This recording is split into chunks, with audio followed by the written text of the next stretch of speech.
What's going on, guys? Travis Yo here, Yo Money Matters. And today, this video is going out to all those people that I've ever thought of wanting to become an entrepreneur. I'm gonna go over my story, how I got into entrepreneurship, and also the 4 mistakes that I made when I first started. Let's hop in.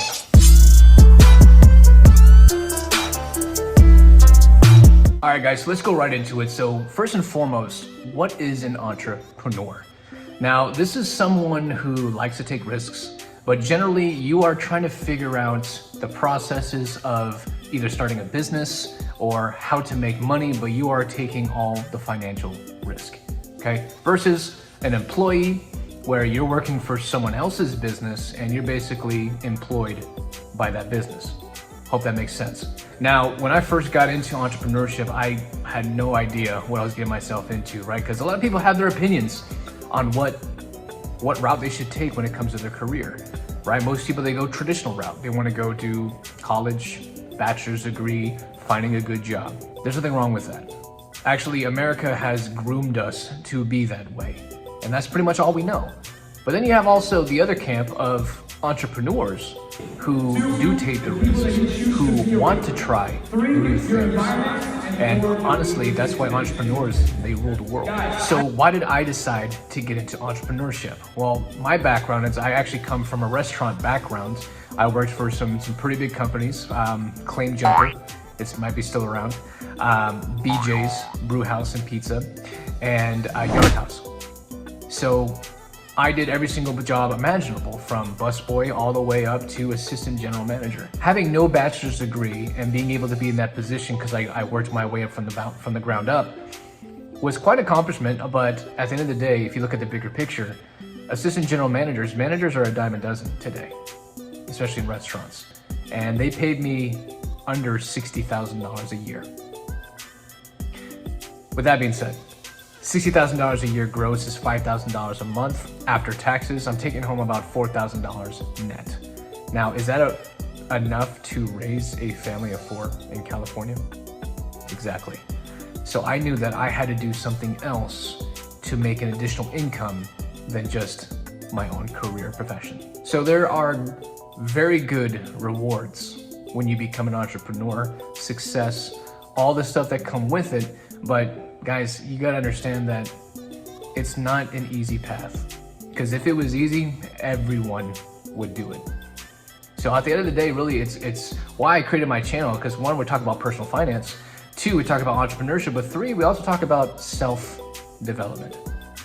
And that's gonna lead me into the 4 mistakes that I made when I became an entrepreneur. Mistake number 1, putting too much trust in a mentor. So don't get me wrong, mentors are fantastic. Why? Because the shortest distance to success is by learning from someone else, and they're gonna teach you it. In the beginning, I thought that a mentor was someone that's gonna lead me to success, the promised land, right? All I gotta do is do what this person says and I can become just like him. Now, obviously, there's a lot more that goes into that, guys. I wasn't that naive, but in the beginning, that's what you think about. Okay, if this guy can do it, I can do it too. Another thing is that you can learn from a lot of people. You can have many mentors in your life that can become your parents, teachers, pastors, anybody. Now, but here's the thing, whether it's your parent, teacher, pastor, friend, colleague, doesn't matter. You're all gonna go through the same thing. You're gonna go through 3 stages: idolize, demonize, humanize. What do I mean by this? The first thing is you're going to idolize this person. Oh my goodness, this guy is so awesome. Wow, he's making this much money. He's going to make me successful. Someone that you look up to and you're just like, wow, this guy is the real deal. This guy's a professional. Oh my goodness. The second stage is where most people never come back from, and that's demonize. Because something's gonna happen when either you don't like what the person said, the coaching is too rough on you, or maybe you start getting into your feelings a little bit, okay? Let me also throw in another thing here, guys. Your feelings and business, you need to learn how to keep them separate, okay? If you don't control your emotions will control you. And every single time, you're either gonna have a hurt ego or your feelings hurt, and nothing is gonna get done. So if you can really understand why you're demonizing this person, because at the end of the day, if this is someone that has values, standards, and principles, they're not doing anything illegal, and they literally do want the best for you, then you gotta understand that you have to look inward, that maybe it's you. So if you can come back from the demonized stage, look inward and know that, okay, it's the self-work that I have to do, then you're able to go to the third stage, which is humanize, where you realize that everyone is human. And the only difference between you and the mentor is they just have a lot more reps in the entrepreneur world because they've done more things. They've talked to more people. They've been through these situations before, and they're really just trying to teach you the same thing that they learned. So what's really gonna help you understand to trust your mentor better, first look at what are their values, principles, and standards that they carry for themselves. Are they a man of their word? And the second thing is watch their actions. The moment that they aren't a man of their word, that's where your spider sense can start tingling off. The next mistake I made was analysis paralysis. Overthinking is the killer of our goals and dreams. There's a huge difference than being proactive and preventative versus overanalyzing every single decision, thought, outcome that could possibly happen. Let me let you in on a little secret that every entrepreneur knows. Come here. Everyone's going to fail. And it's okay. No one is perfect. And people aren't as judgmental as you think they are. There are far more people out there who are willing to forgive you for making a mistake than if you just shut down and make a big deal out of nothing.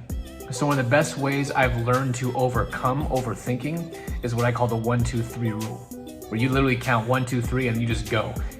I don't give myself time to think, I just go ahead and do it. The third mistake I made was not having enough savings.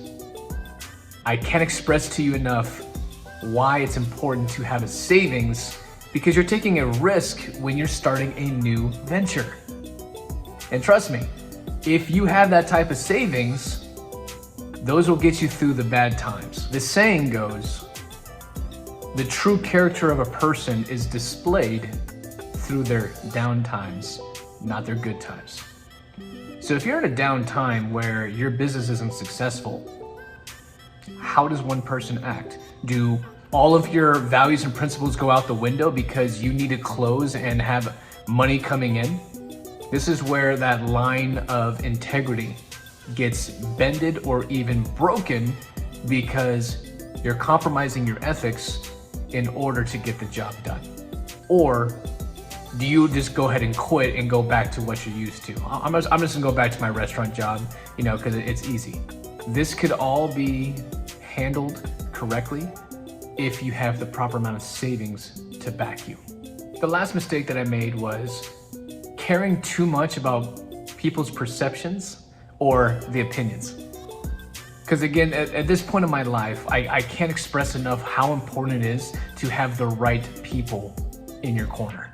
And I'm not just talking about yes people that are gonna tell you, all right, Travis, you're awesome, keep going. No, people that are gonna hold me accountable, people that are gonna tell me that I'm messing up, so that they truly wanna see my growth and the success of what I'm doing. And honestly, truly successful people, they want to see you win and not criticize you when you start to do better than them. You can't please everybody, and that's okay. Some people are gonna jive with you, some people aren't. Some people you're gonna have a relationship with for a long time, a little bit of time, but sometimes it's time to let people go. It's not that we don't want them to eat, we do, just not at our table anymore. A fun exercise that I use to help me really understand who cares, who's in my corner. Try not being the first one to reach out to someone. See how long it takes for someone to respond to you. And that's what's gonna really show you who's in your corner, who has your back, and who wants to maintain a relationship with you. So as I wrap up, just know there are a lot of great people that wanna see you win, But the hard reality is, guys, the majority of people, they don't really care, because the road to success is very lonely. No one is there going to be picking you up and tell you that you're beautiful and you're great. You have to learn how to do it for yourself. And that's why you need to read the books. You have to self-develop. You have to develop the thick skin and have a purpose, values, standards, and principles in your life. That way, when you fall back on your butt, it's easy to get back up. So that being said, guys, if you got some value out of this video, go ahead and give it a like. Subscribe to the channel if you haven't already, and we'll see you guys very soon. Take care.